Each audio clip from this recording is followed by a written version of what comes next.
conhece a história de um cemitério chamado Vale dos Reis? Essa é uma das mais famosas necrópolis do Egito Antigo, e foi lá onde muitos dos faraós, algumas de suas rainhas e seus filhos foram sepultados. Foi lá também onde foi encontrada a tumba do faraó Tutankhamon em 1922. Ela foi descoberta pelo arqueólogo inglês Howard Carter, historinha a qual já falei aqui no canal. Mas, anos antes do descobrimento dessa famosa tumba, um outro arqueólogo chegou a acreditar que tinha encontrado o túmulo desse rei. Essa é uma das descobertas relacionadas a Tutankhamon mais desconhecida, cuja história desse achado eu sempre tive muita vontade de trazer para vocês. E graças ao meu amigo Felipe Figueiredo do Xadrez Verbal, e que é meu colega lá no Nerdologia, vou poder comentar aqui e agora em vídeo com todos os detalhes. Vocês vão conhecer um pouco sobre a história da falsa tumba de Tutankhamon. Pois é, altas historinhas da arqueologia. Basicamente nesse vídeo o que vocês vão ver é que a arqueologia pode gerar muita treta em trabalho de campo, não só nos dias de hoje, e os colegas arqueólogos podem muito bem confirmar isso, o tanto de treta que pode ser gerada em trabalhos de campo, mas também lá no passado, há mais de 100 anos. Olá, este é o Arqueologia pelo Mundo. Meu nome é Márcia Jamile, sou arqueóloga e administradora do site Arqueologia Egípcia. E aqui vou contar um pouquinho sobre a historinha da Kv54, uma tumba que foi assumida como sendo a tumba de Tutankhamon. E lembrando que esse vídeo faz parte do nosso projeto do centenário do aniversário da descoberta da tumba desse faraó. Já passou o centenário? Já passou, mas foi um negócio tão, né, Egito, que vamos continuar aqui para fechar realmente com chave de ouro. Ao menos aqui no canal vai ser assim. Eu separei aqui uma playlist com temas relacionados a ele, tais como curiosidades históricas e atuais pesquisas. Tem muita coisa bacana e de graça para vocês assistirem. Muita coisa que inclusive vocês não veem em documentários, porque são pesquisas muito fechadinhas e que normalmente são citadas só em manuais de egiptologia ou artigos científicos, então aproveitem! E já que estamos por aqui mesmo, que tal deixar um like nesse vídeo, se inscrever no canal, caso você goste de temas relacionados com curiosidades históricas. Chega mais, vai ser legal. Bom, nessa nossa historinha aqui, preciso apresentar para vocês dois personagens principais. Theodore Davis, que era um rico empresário norte-americano, e um jovem arqueólogo inglês de pouco mais de 23 anos chamado Edward Ayrton. Esses dois se conheceram porque o Davis tinha interesse em escavar em sítios arqueológicos do Egito. É tanto que ele tinha permissão do Serviço de Antiguidades do Egito para escavar no Vale dos Reis. Porém, apesar de ter essa permissão e muito dinheiro disponível para bancar uma pesquisa de arqueologia, ele só poderia escavar se um arqueólogo supervisionasse os trabalhos. E aí, onde em 1905 entra o Ayrton, que tinha sido treinado por um dos maiores arqueólogos da época, o Flinders Petrie, e que era extremamente elogiado. Ayrton era definitivamente um achado. É o que dizem, já que como aluno do Petrie, que é um dos pais da arqueologia científica, ele era uma pessoa muito bem qualificada para procurar e registrar sítios arqueológicos. Inclusive, quem assistiu ao meu vídeo sobre a descoberta da tumba de Tutankhamon já conhece um pouquinho do Flinders Petrie. Basicamente, Ayrton tinha uma carreira muito promissora no Vale dos Reis, exceto por um pequeno, minúsculo problema. O seu chefe, Theodore Davis. Sobre esse homem eu vou fazer um breve resumo sobre o que os pesquisadores que trabalharam com ele ou que conviveram com ele na época falavam.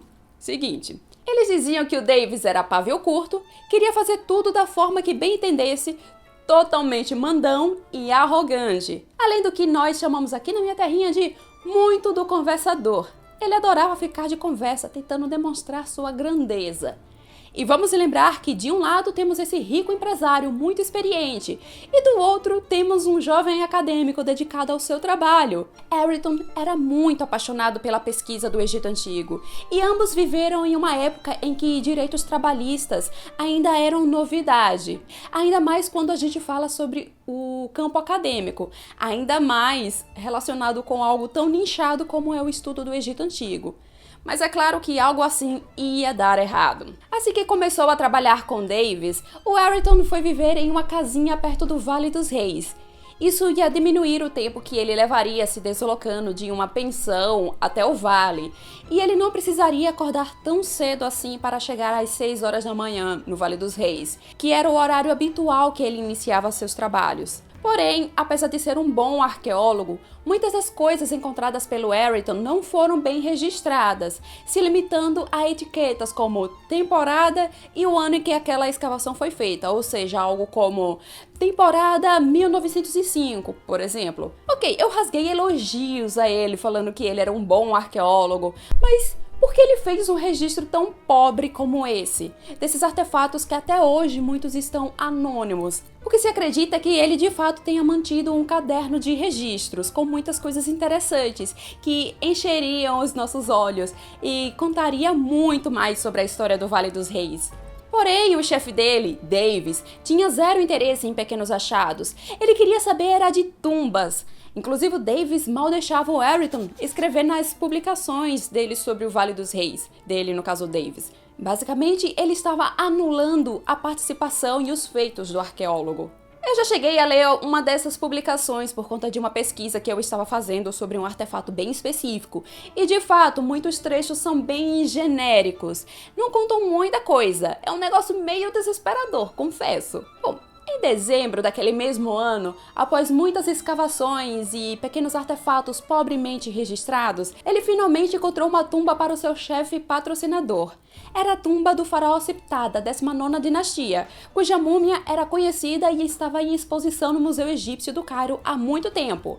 Mas apesar de possuir alguns artefatos arqueológicos e indícios de que o rei tinha sido enterrado com uma rainha, com a sua rainha no caso, a equipe abandonou o trabalho e continuou a procurar por novas tumbas no Vale dos Reis, que trouxessem de fato alguma recompensa como múmias ou ouro. Pois é, gente, era assim que a arqueologia era vista por muitas pessoas naquela época. E por mais que o Ayrton fosse o arqueólogo-chefe, por assim dizer, ele obedeceu ao que Davis determinou. O ricaço queria porque queria uma tumba para falar para todos que tinha descoberto. Durante aquela temporada ocorreram muitas descobertas interessantes, mas que aos olhos do Davis não tinha valor nenhum, e cujos registros das escavações hoje se encontram perdidos. O que eu posso falar para vocês é que eles encontraram muitas coisas legais, inclusive sepulturas de animais no Vale dos Reis. Escavação vai, escavação vem, até que, numa das temporadas de 1906, Ayrton estava escavando em uma valeta próxima à tumba de Amenhotep II. E aqui ocorreu um momento bem importante para a arqueologia egípcia, embora os envolvidos nunca soubessem disso. E essa situação foi narrada mais tarde pelo Davis em seu livro As Tumbas de Horemheb e Tutancâmon, em tradução livre.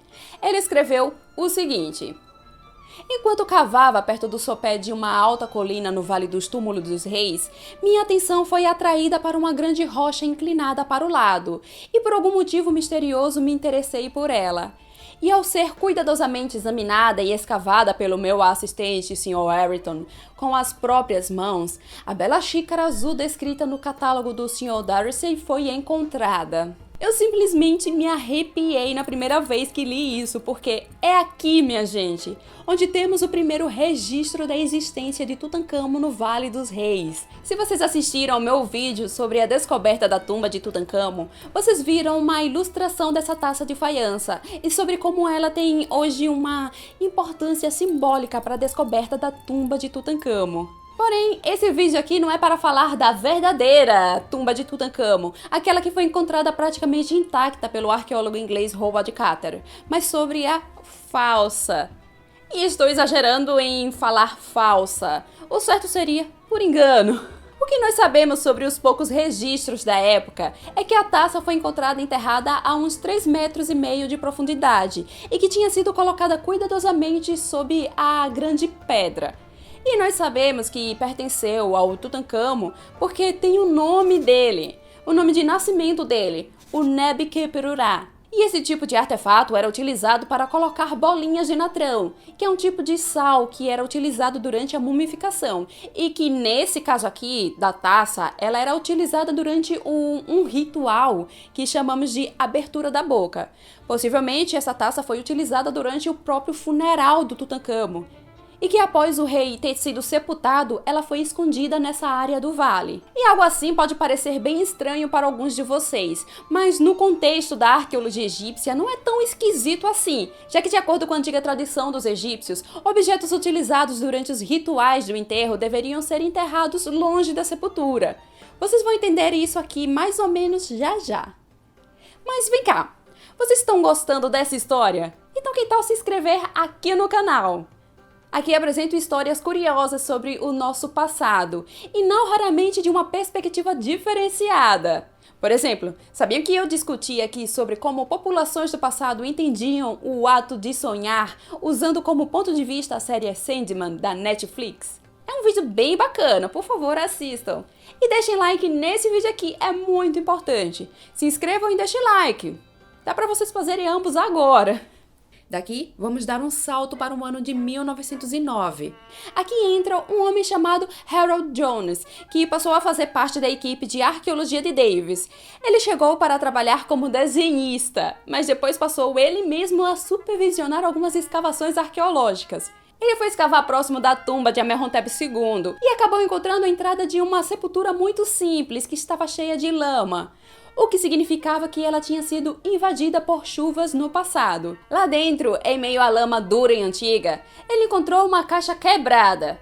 No que antes era o seu interior, viu vários pedaços de plaquinhas de ouro com os nomes de Tutankhamon, sua esposa Ankhesenamun e seu vizir chamado de Ai e sua esposa Ti, que hoje sabemos que por conta de alguma manobra política, esses dois últimos assumiram o trono do Egito. De acordo com John Romer, no seu livro O Vale dos Reis, essas plaquinhas mostravam ao menos 3 desses personagens em situações envolvendo batalhas, com Ai atirando flechas, enquanto em um outro momento ele auxilia o Tutankhamon e Ankhesenamun, que estão punindo um prisioneiro núbio.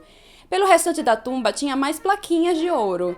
Todo esse quebra-cabeças dourado hoje é interpretado como sendo enfeites de uma carruagem da época de Tutankhamon ou do início do reinado do Ai.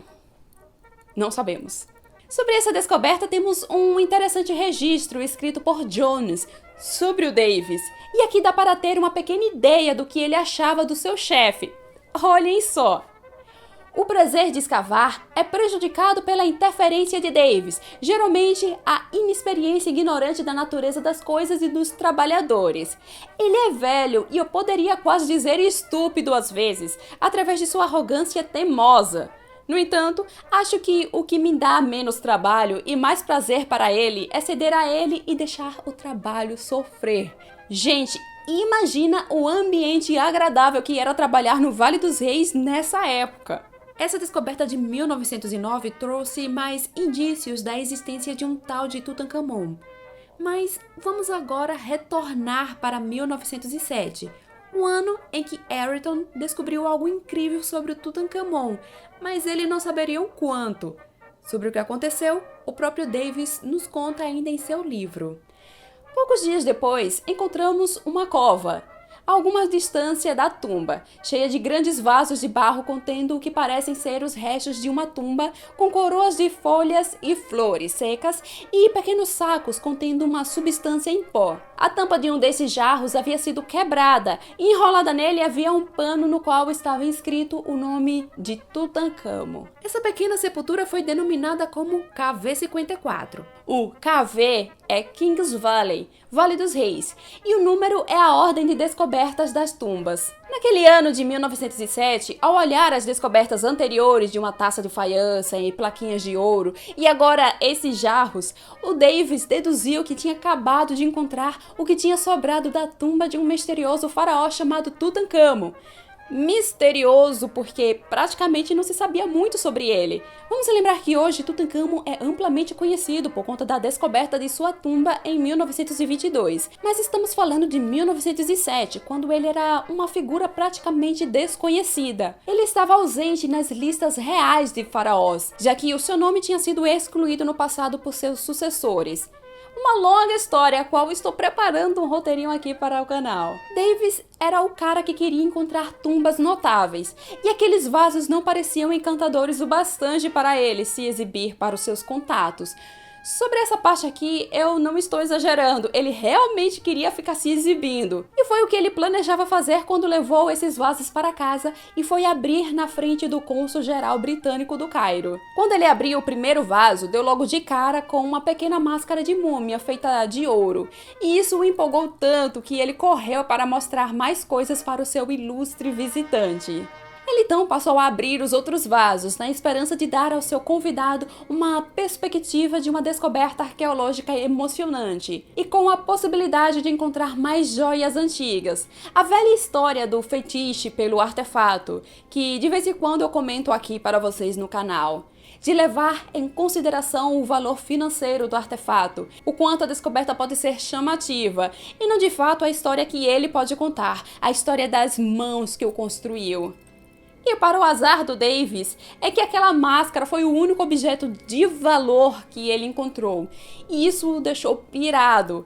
Ele se sentiu humilhado por não ter apresentado joias e mais joias para o cônsul, e quando o ilustre convidado foi embora, o Davis culpou o Warrington por aquele vexame, porque na cabeça dele, o Warrington não tinha sido capaz o suficiente de descobrir uma tumba com ouro.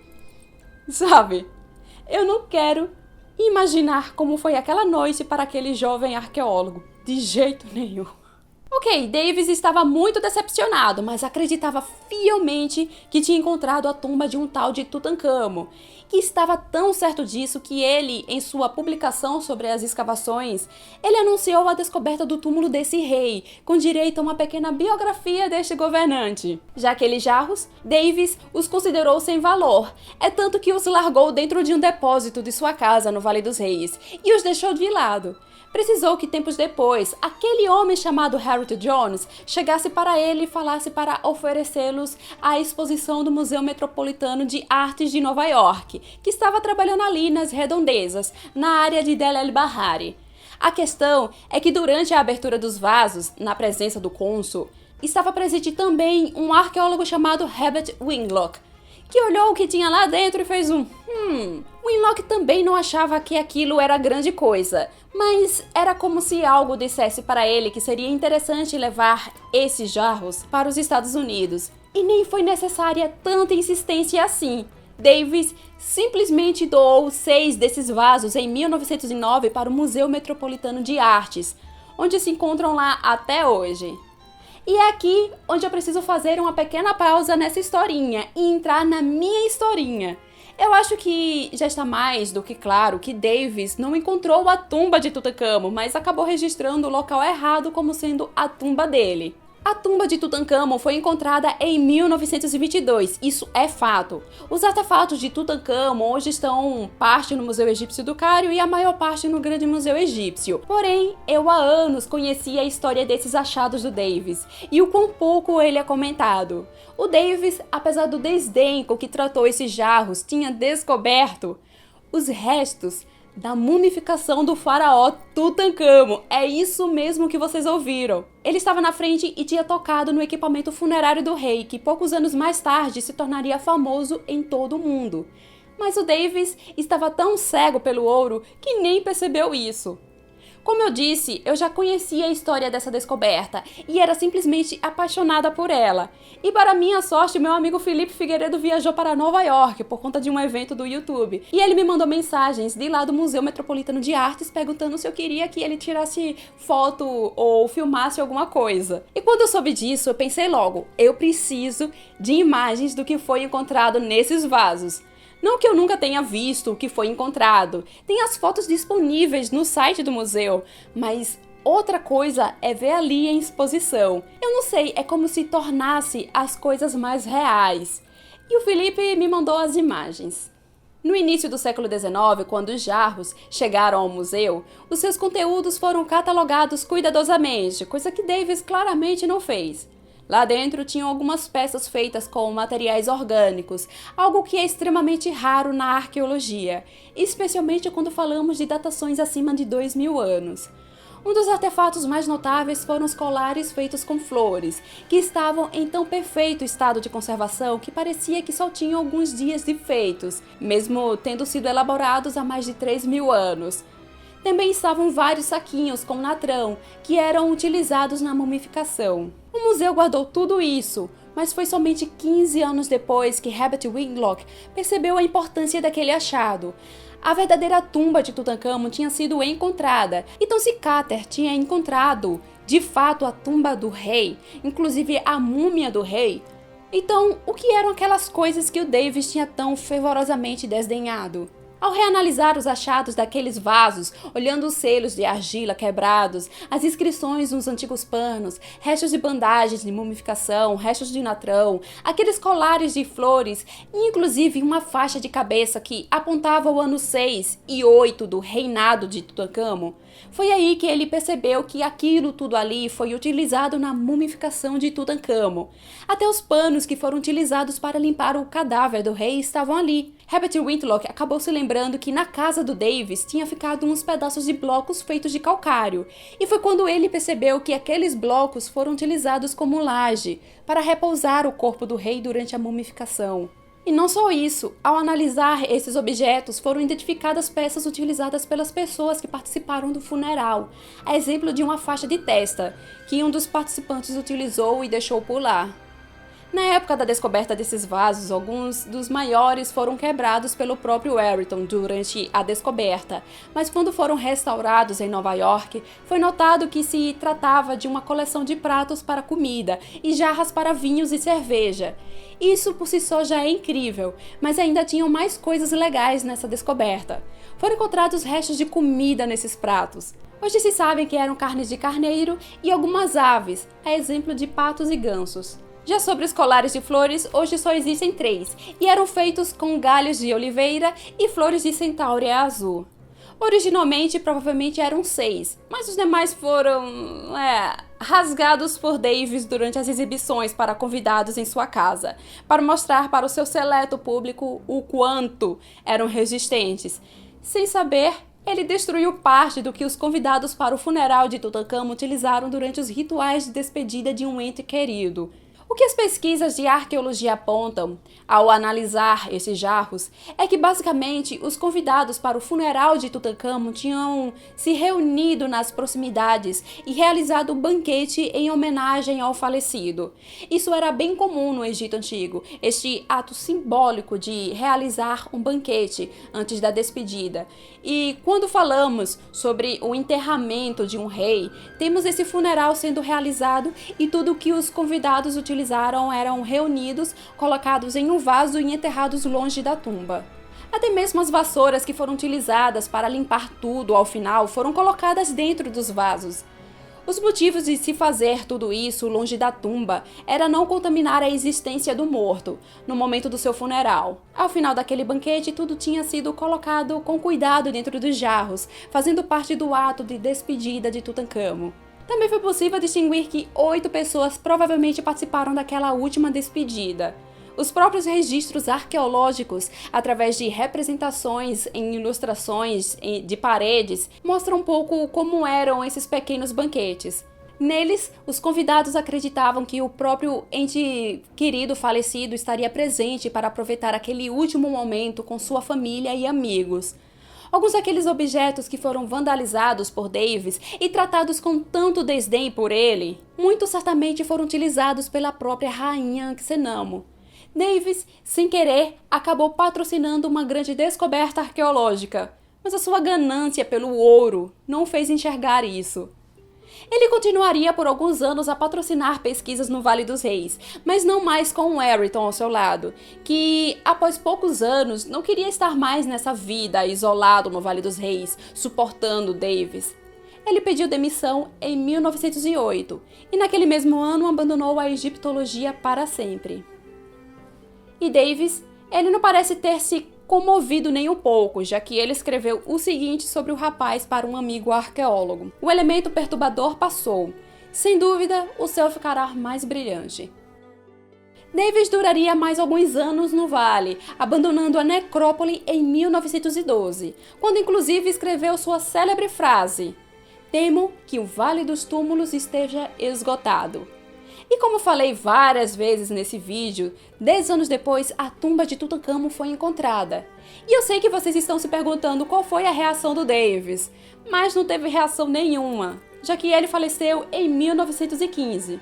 Já o Ayrton, depois de deixar o Egito, conseguiu um trabalho no serviço de arqueologia do atual Sri Lanka. Mas a nova conquista não durou muito, já que em 1914 ele morreu afogado. Ele tinha só 32 anos. Hoje em dia, os trabalhos gerenciados por Davis na arqueologia são extremamente criticados, mas na época dele, ele era um cara muito admirado, com direito a ter uma das salas do Museu Egípcio do Cairo batizada em homenagem a ele. Ele era tipo um herói, um homem que era capaz de encontrar tumbas de reis a cada ano. Tudo isso é um puro reflexo de como era a sociedade na época, como a arqueologia era utilizada naqueles tempos, sendo feita de ferramenta para fins colonialistas, onde os sítios arqueológicos egípcios eram o parque de diversão de endinheirados. Vídeos como esse só rolam aqui no canal por conta dos nossos apoiadores no Catarse e os membros do Clube do Arqueologia pelo Mundo aqui no YouTube. Então, eu tenho muito a agradecer a eles. E eu citei alguns livros aqui no vídeo, então tanto eles como as outras fontes que eu utilizei para escrever esse roteiro estão no nosso comentário fixado. E lá também está o link para vocês se tornarem membros do Clube do Arqueologia pelo Mundo aqui no YouTube ou um dos nossos apoiadores no Catarse. Tá tudo lá. Aproveitem para fazer parte da nossa turminha de amantes da arqueologia, ao menos esse mês, quem sabe, para ajudar. E lembrando que esse canal também possui um Valeu aqui embaixo. E lá no meu Instagram publicarei alguns vídeos explicando mais detalhes de alguns desses artefatos que o Felipe filmou, ok? Me sigam lá, vai valer a pena. Vou ficando por aqui e até mais!